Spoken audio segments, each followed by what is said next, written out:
Assalamu alaikum. In this lecture, we are going to discuss pharmacokinetics and the first pharmacokinetic parameter, that is absorption. तो pharmacokinetics basically है क्या? The study of time course of drug absorption, distribution, metabolism and excretion is known as pharmacokinetics. Simple words में हमारी body drug के साथ क्या कर रही होती है. जब हम ड्रग लेते हैं तो उसके बाद उस ड्रग के साथ क्या होता है बॉडी में, वो सब कुछ हम अंडरस्टैंड कर रहे होते हैं इन फार्माकोकाइनेटिक्स. बेसिकली ये जो आदमी है, व्हाट इज़ आदमी?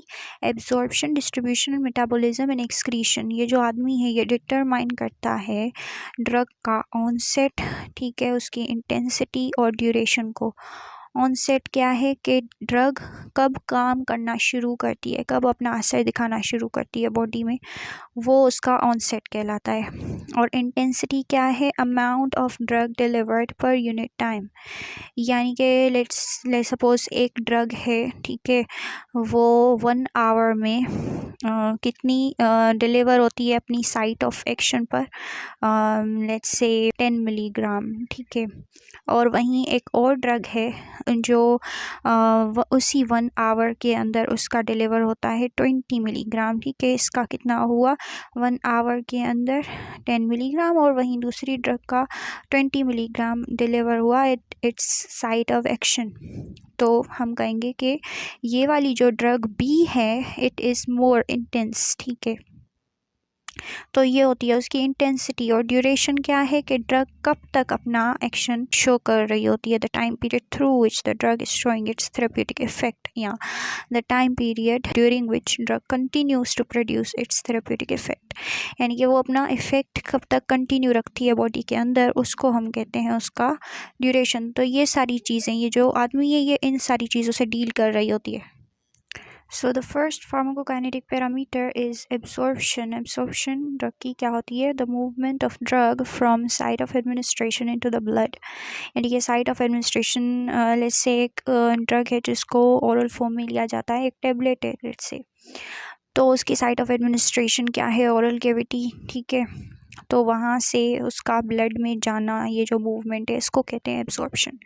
आईवी रूट के लिए कोई भी एब्जॉर्प्शन नहीं होती है. क्यों?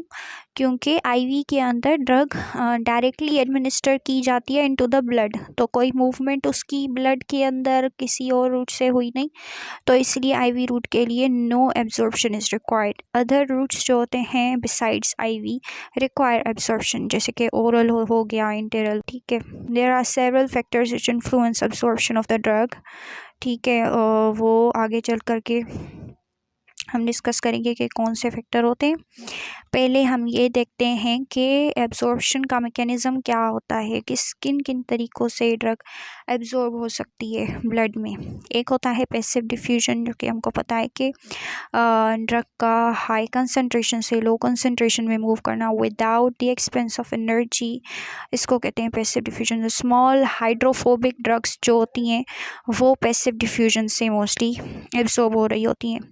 उसके अलावा फैसिलिटेटेड डिफ्यूजन, जो कि किसी ट्रांसपोर्टर की वजह से होता होगा, हाई कंसंट्रेशन से लो कंसंट्रेशन में ड्रग मूव करती है. इसके अंदर कौन सी? जो कि लार्ज हो और हाइड्रोफिलिक हो, water loving drugs. Active transport, यानी कि ड्रग का लो कंसंट्रेशन से हाई कंसंट्रेशन में मूव करना on the expense of ATP energy, ठीक है, उसको कहते हैं एक्टिव ट्रांसपोर्ट. और जो लार्ज हाइड्रोफिलिक ड्रग्स होती हैं वो एक्टिव ट्रांसपोर्ट से एब्जॉर्ब होती हैं. एंडोसाइटोसिस के अंदर क्या होगा कि जो हमारा सेल होगा उसके अंदर जो सेल मेम्ब्रेन होगी उसकी इन्वेजिनेशन होती है, ठीक है. वो उसके ऊपर कुछ रिसेप्टर लगे हुए होते हैं जिनके साथ जाकर के ये ड्रग बाइंड होती है, ठीक है. जब वो बाइंड होती है तो फिर इसकी इन्वेजिनेशन होती है. इस तरीके से ये जो होती है इसके साथ में फ्यूज़ होकर के एंड देन मूव करती है ब्लड के अंदर, ठीक है. तो this is basically the mechanism. So the first factor which influences absorption is pH.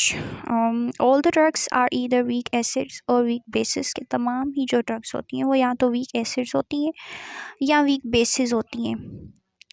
अब जो ड्रग की परमिएबिलिटी है, ऑब्वियस है कि ड्रग जितनी ज़्यादा परमिएबल होगी उसकी एब्जॉर्प्शन भी उतनी ही ज़्यादा होगी, ठीक है।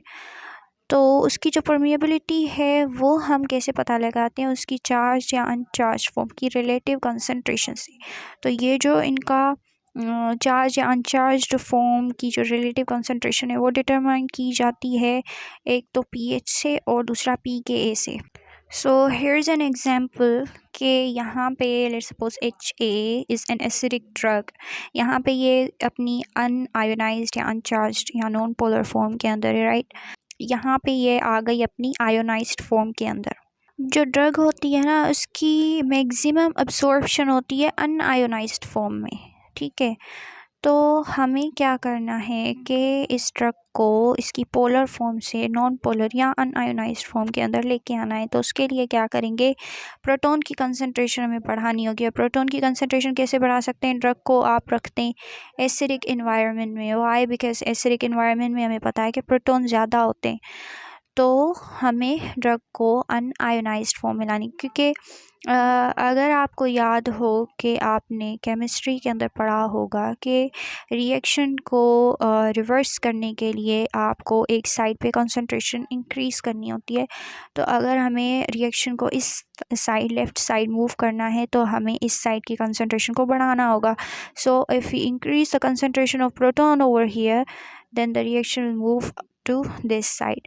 तो अनआयोनाइज्ड फॉर्म में लाने के लिए हमें प्रोटॉन की कंसंट्रेशन इंक्रीज़ करनी होगी, जिसके लिए ड्रग को एसिडिक एनवायरनमेंट में रहना ज़रूरी है। तो इससे हमें क्या समझ आया कि एसिडिक ड्रग की जो एब्जॉर्प्शन होती है वो एसिडिक एनवायरनमेंट में होती है, और इसी तरीके से बेसिक ड्रग की एब्जॉर्प्शन बेसिक एनवायरनमेंट के अंदर मैक्सिमम होगी।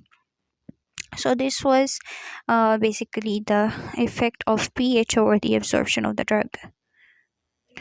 Another important point to be kept in consideration is that the drug must be lipophilic and partially hydrophilic. यानी कि ड्रग जो है वो पूरी तरीके से लिपोफिलिक नहीं होनी चाहिए, पार्शली हाइड्रोफिलिक भी होनी चाहिए। कि ये होता है कि जो लिपोफिलिक ड्रग होती हैं उनकी एब्जॉर्प्शन ज़्यादा होती है, because they can cross the membranes easily, ठीक है। तो जो मेम्ब्रेन ज़्यादा क्रॉस कर सकेगा, ज़्यादा परमिएबल होगा, उसकी एब्जॉर्प्शन ऑब्वियसली ज़्यादा होगी। लेकिन क्या है कि उसको पूरी तरीके से लिपोफिलिक भी नहीं होना चाहिए, पार्शली हाइड्रोफिलिक भी होना चाहिए। वाई, बिकॉज उसको एक्वस एनवायरनमेंट में भी तो सोल्यूबल होना ज़रूरी है ना। अब जो लिपोफिलिक ड्रग होगी वो एक्वस एनवायरनमेंट के अंदर जो है उसको जाने के लिए क्या होगा, हिंड्रेंस आएगी। सो उसको पार्शली हाइड्रोफिलिक और लिपोफिलिक दोनों होना चाहिए, so that it can be transported and absorbed throughout the body tissues evenly. Another factor that influences absorption is blood flow. Blood flow कैसे affect करता है absorption के ऊपर, जहाँ पे जिस बॉडी के एरिया में ब्लड का फ़्लो ज़्यादा होता होगा वहाँ पर ड्रग की एब्जॉर्प्शन ज़्यादा होगी। जैसे कि इंटेस्टिन है, वहाँ पर ब्लड फ़्लो ज़्यादा होता है तो फिर वहाँ पे ड्रग की एब्जॉर्प्शन भी, क्योंकि एट दी एंड ब्लड को ही लेके जाना होता है ना ड्रग को। तो ब्लड जहाँ पे ज़्यादा जाएगा ड्रग भी वहाँ पर ज़्यादा जाएगी। अब कुछ कंडीशंस होती हैं लाइक शॉक, उसके अंदर क्या होता है कि ब्लड फ्लो रिड्यूस हो जाता है। तो जब ब्लड फ्लो रिड्यूस हो जाएगा तो एब्जॉर्प्शन भी कम हो जाएगी। सो ऐसी कंडीशंस के अंदर आईवी रूट को प्रेफर किया जाता है ताकि ड्रग को जो है वो डायरेक्टली एडमिनिस्टर किया जा सके in the blood. So the next factor is total surface area available for absorption. Surface area जैसे कि इंटेस्टिन में हम ले लें कि माइक्रोविलाई होते हैं जो कि इंटेस्टिन के surface area को increase कर रहे होते हैं। तो जहाँ पर surface area ज़्यादा होगा वहाँ पर absorption भी ज़्यादा होगी, ठीक है। तो इंटेस्टिन का जो है वो स्टमक के कंपैरिजन में 1000 folds ज़्यादा एरिया होता है surface area, तो इसलिए वहाँ पर absorption ज़्यादा होती है। अब कुछ कंडीशंस होती हैं जैसे कि IBD, inflammatory bowel disease, celiacs, gastroenteritis, जिसके अंदर सरफेस एरिया जो है वो कम हो जाता है, तो इन दैट केस एब्जॉर्प्शन भी कम हो जाती है। उसके बाद है contact time at the absorption surface. Contact time क्या है कि ड्रग जो है वो एब्जॉर्प्शन सरफेस पर जहाँ पर उसको एब्जॉर्ब होना है वहाँ पर वो कितने टाइम तक स्टे कर रही है। तो कुछ कंडीशंस या किसी भी रीज़न की वजह से अगर ड्रग का कॉन्टेक्ट टाइम डिक्रीज़ हो जाता है तो एब्जॉर्प्शन भी डिक्रीज़ हो जाती है, यानी कि जो कॉन्टेक्ट टाइम है ना वो डायरेक्टली प्रोपोर्शनल है विद द एब्जॉर्प्शन, यानी कि कॉन्टेक्ट टाइम अगर कम हो जाएगा एब्जॉर्प्शन भी कम हो जाएगी। अब जैसे कि एक कंडीशन है डायरिया, जिसके अंदर क्या होता है कि मोटिलिटी जो है ना वो इंक्रीज़ हो जाती है ड्रग की, तो उसकी वजह से कॉन्टेक्ट टाइम उसको वहाँ पर साइड पर रहने का टाइम कम मिलता है और उसकी वजह से वो क्या होती है जल्दी एक्सक्रीट हो जाती है और एब्जॉर्प्शन भी उसकी डिक्रीज़ हो जाती है। आखिरी फैक्टर है expression of P glycoproteins. P glycoprotein is basically a transmembrane transporter protein responsible for transporting various molecules such as drugs across cell membranes. तो पी ग्लाइकोप्रोटीन जो है वो क्या करती है कि ड्रग को सेल से बाहर पंप करती है, यानी कि उसको क्या करती है उसकी एब्जॉर्प्शन को कम कर देती है। तो कुछ कंडीशंस होती हैं पर्सन के अंदर जैसे कि मल्टी ड्रग रेजिस्टेंस, इसके अंदर क्या होता है कि पी ग्लाइकोप्रोटीन की एक्सप्रेशन ज़्यादा हो जाती है बॉडी के अंदर। तो जब पी ग्लाइकोप्रोटीन ज़्यादा हो जाएगा, ज़्यादा एक्सप्रेस होने लगेगा बॉडी में, तो एब्जॉर्प्शन ड्रग की रिड्यूस हो जाती है। ठीक है, तो ये सारी कुछ चीज़ें हैं जो कि एब्जॉर्प्शन के ऊपर अफेक्ट कर रही होती हैं।